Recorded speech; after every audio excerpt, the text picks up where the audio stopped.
প্রিয় শিক্ষার্থী, বাংলা ব্যাকরণবিধি চ্যানেলে তোমাদের স্বাগত। আজকে ছোট্ট শিক্ষার্থীদের জন্য একটা খুবই ইম্পর্টেন্ট ভিডিও নিয়ে আসছি। তোমাদের ফার্স্ট সামেটিভ অর্থাৎ ফার্স্ট ইউনিট টেস্ট 2026 যে শুরু হবে কারো 1 তারিখ থেকে অর্থাৎ 1 এপ্রিল থেকে বা কারো এক সপ্তাহ পর এরকম লেটে শুরু হবে। তো তোমরা সবাই মোটামুটি প্রস্তুতি নিয়েছো। আমি শেষ মুহূর্তের একদম সাজেশান নিয়ে এসেছি। এই প্রশ্নগুলো ক্লিয়ার করে রাখো এবং দেখবে যে তোমাদের প্রায় 95% তোমরা কমন পাচ্ছ। তো ইউনিট টেস্ট 2026 ক্লাস 5 শেষ মুহূর্তের সাজেশান, একদম টপ মোস্ট কিছু প্রশ্ন আছে, সেই প্রশ্নগুলো আমি উত্তর সহ এখানেতে দিয়েছি। তোমরা দেখতে থাকো এবং নিজেকে তৈরি করো। চ্যানেলটা যদি নতুন হয়ে থাকো এই ধরনের ভিডিও পেতে তোমরা সাবস্ক্রাইব করে রাখতে পারো। সাবস্ক্রাইব করে রাখলে পারে কোনো রকম পয়সা কড়ি কাটে না।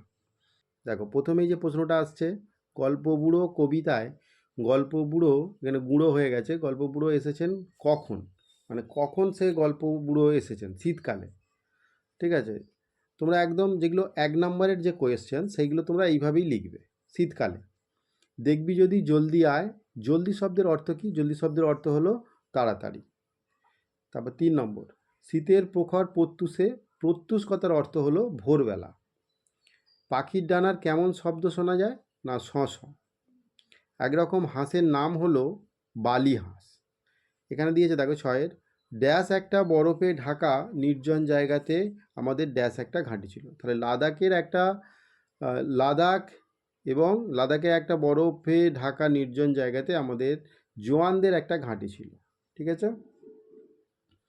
দলে দলে ড্যাশ তীরের ফলার আকারে কেবলই ড্যাশ দিকে উড়ে চলেছে। দলে দলে বুনো হাঁস উত্তর দিকে উড়ে চলেছে। বুনো হাঁস গল্পটি কোন গল্প থেকে নেওয়া হয়েছে? লীলা মজুমদারের গল্প স্বল্প থেকে নেওয়া হয়েছে। হাবু থানায় কখন নালিশ জানাতে গিয়েছিল? না ভোরবেলা। মিনার বলতে কি বোঝানো হয়েছে কবিতার মধ্যে? না গির্জা। জুড়ি গাড়ি কি? জুড়ি গাড়ি হলো ঘোড়াতে টানা গাড়ি। জুড়ি গাড়ি হলো ঘোড়াতে টানা গাড়ি। গ্রাম দেবতা বড়াম আসলে কে? বড়াম আসলে বুড়ো শাল গাছ। 13, বিমলার মতে সে পরিবারের ড্যাশ, সে পরিবারের ড্যাশ, সে পরিবারের ছায়ের নূর, অর্থাৎ এখানে নূর হয়ে গেছে, ছায়ের নূরও হবে, ডয় শূন্য রয়ে ওকা। তো গ্রামটির আদি নাম কি ছিল? শালগেরিয়া। তোমরা অবশ্যই জানো গ্রামটির আদি নাম শালগেরিয়া। এই সমস্ত প্রশ্নগুলো তোমরা তৈরি করে রাখতে পারলে দেখবে যে অনেকটাই তোমরা খুব সহজ মনে হচ্ছে এবং কমন পাওয়ার সম্ভাবনাটা বেশি। গল্প বুড়োর কাঁধে কি আছে? ঝোলা বা তলকিও লিখতে পারো। এতোয়া শব্দের অর্থ কী? এতোয়া শব্দের অর্থ হলো রবিবার। হাবুর সেজদা পোষেন, কি পোষেন? ছাগল। হাবু ও তার দাদাদের মোট পোষা পশু পাখির সংখ্যা হলো 175টি। উত্তর হবে 175টি। বাড়িতে পোষা হয় না এমন একটি পাখির নাম কি? না কোকিল। সুরবীর কে ছিলেন? সুরবীর হচ্ছে আদিবাসী রাজা ছিলেন। ডুলং এবং সুবর্ণরেখার নামগুলি কিসের কিসের? এগুলো হচ্ছে নদীর নাম। এইটা তোমরা এতোয়া মুন্ডার যে কাহিনী সেখান থেকে এইগুলো পেয়ে যাবে। গাঁয়ের বুড়ো সর্দার কে? না গাঁয়ের বুড়ো সর্দার হচ্ছে মঙ্গল মুন্ডা। তবে জঙ্গল তো ড্যাশ, জঙ্গল কি? জঙ্গল মা। গির্জা কি? না গির্জা হলো আমাদের যেরকম মন্দিরে আমরা দেবতাদের পুজো করি সেরকম খ্রিস্টানরা সেখানে উপাসনালয়, খ্রিস্টানদের উপাসনালয়, খ্রিস্টানদের মন্দির যেটাকে বলা হয় সেটাকেই বলা হচ্ছে গির্জা। ভার শব্দের অর্থ কী? ভয়াকার। ভার শব্দের অর্থ হলো কষ্টকর। পিলবে গাড়ি হয়ে গেছে, এখানে পিলপে গাড়ি হবে। পিলপে গাড়ি তোমরা একটু কারেকশান করে নেবে। পিলপে গাড়ি মানে কি? পিলপে গাড়ি হচ্ছে হাতিতে টানা গাড়ি, তাকেই বলা হচ্ছে পিলপে গাড়ি। দেউরি কি? না দেউরি হচ্ছে সদর দরজা। বিভাগী শব্দের অর্থ কি? বিভাগী শব্দের অর্থ হলো সংসার ত্যাগী। বেলোয়ারি শব্দের অর্থ কি? বেলোয়ারি শব্দের অর্থ হলো কাঁচ বা কাঁচের সামগ্রী। তো এইরকম শব্দার্থ তোমাদের পড়বে। শব্দার্থগুলো তোমরা বইয়ের মধ্যে যে বক্স দেওয়া আছে সেখান থেকে তোমরা শব্দার্থগুলো তৈরি করবে, অবশ্যই তৈরি করে রাখবে। শুধু এইগুলোই নয়, এর বাইরেও তোমরা যে বইয়ের যে অনুশীলনীগুলো আছে, হাতে কলমে যেগুলো প্রশ্নগুলো আছে সেইগুলো অবশ্যই তোমরা করবে। যদি কোথাও বুঝতে ভুল হয় তাহলে তোমরা অবশ্যই জানিও। আর কে কোথা থেকে ভিডিওটা দেখছো অবশ্যই একটু কমেন্টে জানিয়ে দিও, তাহলে আমি বুঝতে পারবো। লিভিংস্টন কোথাকার মানুষ ছিলেন? লিভিংস্টন হচ্ছে ইংল্যান্ডের একটা পাশে ছোট্ট একটা দেশ ছিল, তার নাম হচ্ছে স্কটল্যান্ড। সেই স্কটল্যান্ডের মানুষ ছিল। ভারতবর্ষের বিখ্যাত মরুভূমির নাম কি? ভারতবর্ষের বিখ্যাত মরুভূমির নাম হচ্ছে থর মরুভূমি। তোমরা অবশ্যই সবাই জানো। এবার দেখো পূর্ণ বাক্যে উত্তর দাও, বা 30 বা 35টা শব্দের মধ্যে এইরকম উত্তর লিখতে হবে। এবার 30-35টা শুনে তোমাদের হয়তো গুনতে আরম্ভ করবে যে 30টা হলো কি না, বা একটা কম হয়ে গেলে পারে অসুবিধা হবে, বেশি হয়ে গেলে অসুবিধা হবে, নাম্বার দেবে কি না, সেই দিক দিয়ে কোনো কিছু ভাবতে হবে না। তোমরা উত্তরটা যেন ঠিকঠাক হয় সেই রকমভাবে উত্তরগুলো লিখবে, যতটা প্রয়োজন ততটাই লিখবে, ঠিক আছে? আরও একটা কথা বলে দিই, তোমাদের পড়াশোনার পরিবেশের জন্য, মানে বাচ্চাদের ক্ষেত্রে বলছি, কিছু স্টাডি মেটেরিয়ালস প্রয়োজন হয়। যদি পসিবল হয়, স্টাডি মেটেরিয়ালস অনলাইনে অনেক কিছু পাওয়া যায়। বাচ্চাদের একদম ছোট থেকেই 3-4 বছর বয়স থেকেই এই স্টাডি মেটেরিয়ালসগুলো দেওয়া যায়, তাদের পড়াশোনার ক্ষেত্রে যাতে উৎসাহটা বাড়ে। স্টাডি মেটেরিয়ালসের মধ্যে কি থাকে? কিছু ইলেকট্রনিক্স গ্যাজেট থাকতে পারে, যেগুলো সেই লেখা পেন দিয়ে লেখা হয় আবার মুছে দেওয়া হয় সেই রকম, বা কিছু বই থাকতে পারে, প্লাস্টিক কার্ডের কিছু বই থাকতে পারে, তোমরা সার্চ করে দেখতে পারো। এবং স্টাডি টেবিল, মানে পড়াশোনার জন্য একটা উপযুক্ত পরিবেশ দিলে খুব ভালো হয়। স্টাডি টেবিল বা আরও যে সমস্ত আছে সেইগুলো খুব কম বাজেটের মধ্যেই অনলাইনে পাওয়া যায়, তোমরা সার্চ করে দেখতে পারো। আর এই সমস্ত পাবে কোথায় না, আমি ডেসক্রিপশানে কিছু লিঙ্ক দিয়ে রেখেছি, তোমরা অবশ্যই এইটা সার্চ করে দেখে নিও। যদি পছন্দ মনে হয় যে এইটা আমার প্রয়োজন, অবশ্য নিতে পারো, না নিলেও কোনো সমস্যা নেই, ঠিক আছে? চলো পূর্ণ বাক্যে উত্তর দাও। দেখো এখানে প্রথমে বলেছে গাঁয়ের নাম হাতিঘর হলো কেন, এবং হাতিঘরের আগের নাম কি ছিল? দেখো গ্রামের জমিদার মতিবাবুদের পূর্বপুরুষের ছিল হাতি, সেই থেকে গাঁয়ের নাম হাতিঘর। আর হাতিঘরের আগের নাম ছিল শালগেরিয়া। বুঝতে পেরেছো? এটা হচ্ছে এতুয়া মুন্ডার কাহিনী থেকেই আসছে। বিমলাকে সারাদিন কোন কোন কাজ করতে হতো? তাহলে বিমলার অভিমান এটা। তাহলে বিমলাকে বেশ কিছু কাজ করতে হতো সারাদিনের মধ্যে, যেমন ছাগলেতে নোটে গাছ খেলে তাড়িয়ে দিতে হতো, দুরন্ত খোকা যদি কাঁদে তাকে কোলে নিতে হতো, দাদা খেতে বসলে তাকে নুন দিতে হতো, পানে ঝাল লাগলে চুন এনে দিতে হতো, এবং পূজার ফুলও এনে দিতে হতো। এই সব কাজগুলো কিন্তু বিমলাকে করতে হতো। গল্পবুড়োর ঝোলায় কি কি ধরনের গল্প রয়েছে? গল্পবুড়োর ঝোলায় দত্তি দানব, পক্ষীরাজ এবং কেশবতী নন্দিনী, কড়ির পাহাড়, তেপান্তরের মাঠ, এই সমস্ত গল্প রয়েছে। গল্পবুড়ো কখন গল্প শোনাতে আসে না? গল্পবুড়ো শীতকালের ভোরে গল্প শোনাতে আসে, ঠিক আছে? গল্পবুড়ো কাদের গল্প শোনাবে না? দেখো এই প্রশ্নটা একটু কীরমভাবে হবে, যারা ঘুম থেকে উঠবে না তারা কারা? তারা হচ্ছে শত্রু। যারা ঘুম থেকে ভোরবেলা উঠবে না বা সকালবেলা যারা অলসভাবে পড়ে থাকে বিছানাতে, তারাই হচ্ছে শত্রু।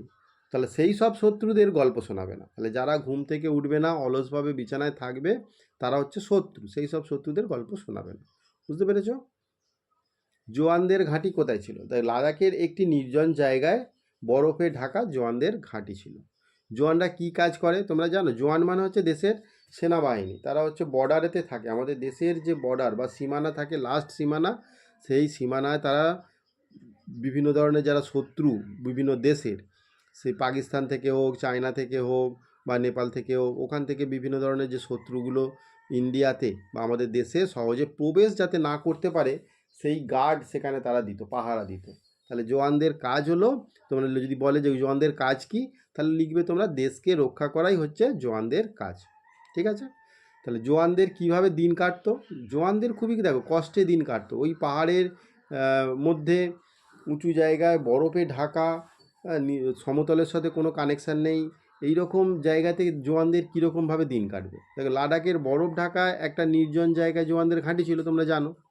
তাহলে শীতের শুরুতে যখন বুনো হাঁসেরা উত্তর দিক থেকে দক্ষিণ দিকে উড়ে যেত, তখন জওয়ানদের মন কেমন করতো বাড়ি যাওয়ার জন্য। কেন না? তখন হচ্ছে শীতের শুরু হচ্ছে, কারণ লাদাখের ওই নির্জন ঘাঁটিতে বাড়ির খবর খুব একটা পৌঁছাতো না, বা চিঠিপত্র কিছু পেতো না। তাহলে কিভাবে পেতো খবর? বাড়ির খবর যা কিছু পেতো সব ওই রেডিওর মাধ্যমেই তাদেরকে শুনে নিতে হতো। এইভাবেই জওয়ানদের দিন কাটতো। বুনো হাঁসেরা কোথা থেকে উড়ে আসে এবং কিভাবে? দেখো বুনো হাঁসেরা খুব দূর থেকে উড়ে আসে, উত্তরের হিমালয়ের ওপার থেকে, হিমালয় পর্বত পেরিয়ে উড়ে আসে। কিছু কিছু বুনো হাঁস ভারতের দক্ষিণের সমুদ্রের ওপর যে সমস্ত দ্বীপ আছে সেই দ্বীপগুলোতে উড়ে চলে যায়। শীতকাল কেটে যাওয়ার ফলে কি ঘটলো? দেখো, শীতকাল কেটে যাওয়ার ফলে বুনো হাঁসেরা আবার বুনো সেরা হয়ে গেছে, এখানে হাঁসেরা হবে, বুনো হাঁসেরা আবার দক্ষিণ দিক থেকে তাদের নিজেদের দেশে উড়ে চলে যেত, অর্থাৎ উত্তর দিকে উড়ে চলে যেত এবং নিচের পাহাড়ের বরফ গলতে শুরু করতো এবং ন্যাড়া গাছে ফুল আর পাতা এবং ফুলের কুঁড়ি ধরতে শুরু হতো। দারোগা বাবু হাবুকে কি উপদেশ দিয়েছিল এবং তা হাবুর পছন্দ হয়নি কেন? দেখো, দারোগা বাবু হাবুকে বলেছিল যে তোমরা ঘরের জানালা দরজাগুলো খুলে রাখবে, কিন্তু হাবুর সেটা পছন্দ হলো না, কারণ হাবুর নিজেরও 150টা পায়রা ঘরের মধ্যেই পোষা ছিল, সেই জন্য হাবুর ওই উপদেশটা পছন্দ হলো না। তাহলে হাবু থানায় গিয়ে কার কাছে কাদের নামে নালিশ করতে লাগলো? এখানে আবু হয়ে গেছে, হাবু করে নেবে তোমরা। তাহলে হাবু থানায় গিয়ে বড়বাবুর কাছে তার ভাইদের বিরুদ্ধে নালিশ করতে লাগলো। একদম যতটুকু উত্তর হবে ততটুকুই তোমরা লেখার চেষ্টা করবে, বেশি বাড়াবাড়ি করে লেখার দরকার নেই, খুব সহজভাবে লিখবে। সে এক ভীষণ যুদ্ধ, এখানে কোন যুদ্ধের কথা বলা হয়েছে? সেই এতোয়া মুন্ডার কাহিনী। তাহলে সিধু কানু যখন সাহেবদের বিরুদ্ধে 1857-58 সালে সাঁওতাল বিদ্রোহ করে, সেই যুদ্ধের কথা এখানে বলা হয়েছে। ভজনভোক্তা এতোয়াকে কি বলতো? ভজনভোক্তা এতোয়াকে বলতো, এতোয়া তুই বড্ড ভালো ছেলে, কিন্তু একটাই তোর দোষ, এখন গ্রামেই স্কুল, তবু তুই স্কুলে যাস না। আগেকার দিনে কত দূরে স্কুল ছিল, সেই জন্য আমরা লেখাপড়া শিখতে পারিনি। তাহলে ভজনভোক্তার উদ্দেশ্যটা হচ্ছে এতোয়া যাতে একটু লেখাপড়া শিখে মানুষ হয়। কবি ঘর থেকে বেরিয়ে পড়েছিলেন কেন? দেখো, এটা কোথা থেকে নেওয়া হয়েছে বলো তো? এটা হচ্ছে ওই সেই ডাবের মতো চাঁদ উঠেছে, ঠান্ডা ও গোলগাল, মনে পড়ছে? পাখির কাছে, ফুলের কাছে। তাহলে কবি দেখতে পেয়েছিলেন বাইরে ডাবের মতো গোলগাল একটা চাঁদ উঠেছে এবং সেই তাকে অনুসরণ করে, সেই চাঁদ উঠেছে একটা বাইরে, খুব পরিষ্কার একটা আবহাওয়া, ঝলমল করছে চাঁদনি রাতের, সেই তাকে অনুসরণ করে প্রাকৃতিক সৌন্দর্যটাকে উপভোগ করার জন্য কবি ঘর থেকে বেরিয়ে পড়েছিলেন। তাদের ডাকে সাড়া দিয়ে কবি কি করলেন?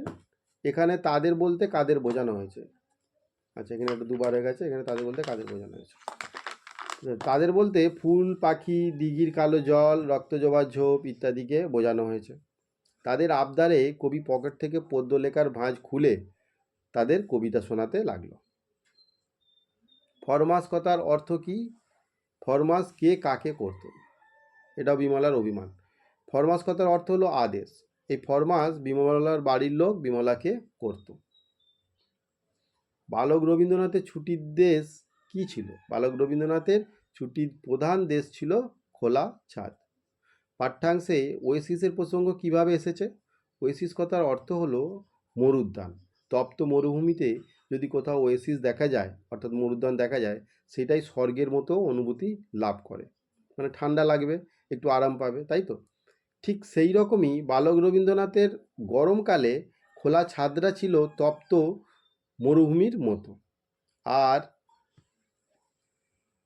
আর স্নান করা, এখানে পান করা হয়ে গেছে, এখানে স্নান করার ঘরটা ছিল যে মানে নাবার ঘর, নাবার ঘর মানে হচ্ছে স্নান করার ঘর, সেই নাবার ঘরটা ছিল, মানে স্নান করার ঘরটা খুব ছিল ঠান্ডা, সেইটা হচ্ছে ওয়েসিসের মতো। সেই জন্যই এই প্রসঙ্গেই ওয়েসিসের প্রসঙ্গটা এসেছে। তো এই হলো তোমাদের মোটামুটি বাংলার খুব গুরুত্বপূর্ণ প্রশ্নগুলো, এইগুলো আমি আলোচনা করলাম উত্তর সহ। তোমরা অবশ্যই এইগুলো প্রশ্নগুলো তৈরি করে রাখবে এবং এছাড়াও আরও বেশি বেশি করে তোমরা রিডিংটা পড়ে রাখবে, বইটা, টেক্সটটা। আর ব্যাকরণ সেকশানে তোমাদের ব্যঞ্জন সন্ধি আছে, ব্যঞ্জন সন্ধি নিয়ে বেশ কয়েকটা আমার ভিডিও আছে, আমি সেই লিঙ্কগুলো দিয়ে দেবো, তোমরা অবশ্যই সেই ভিডিওগুলো দেখে নিতে পারো। চলো, আজকের ভিডিওটা এই পর্যন্তই। থ্যাংক ইউ, ভালো থেকো সবাই।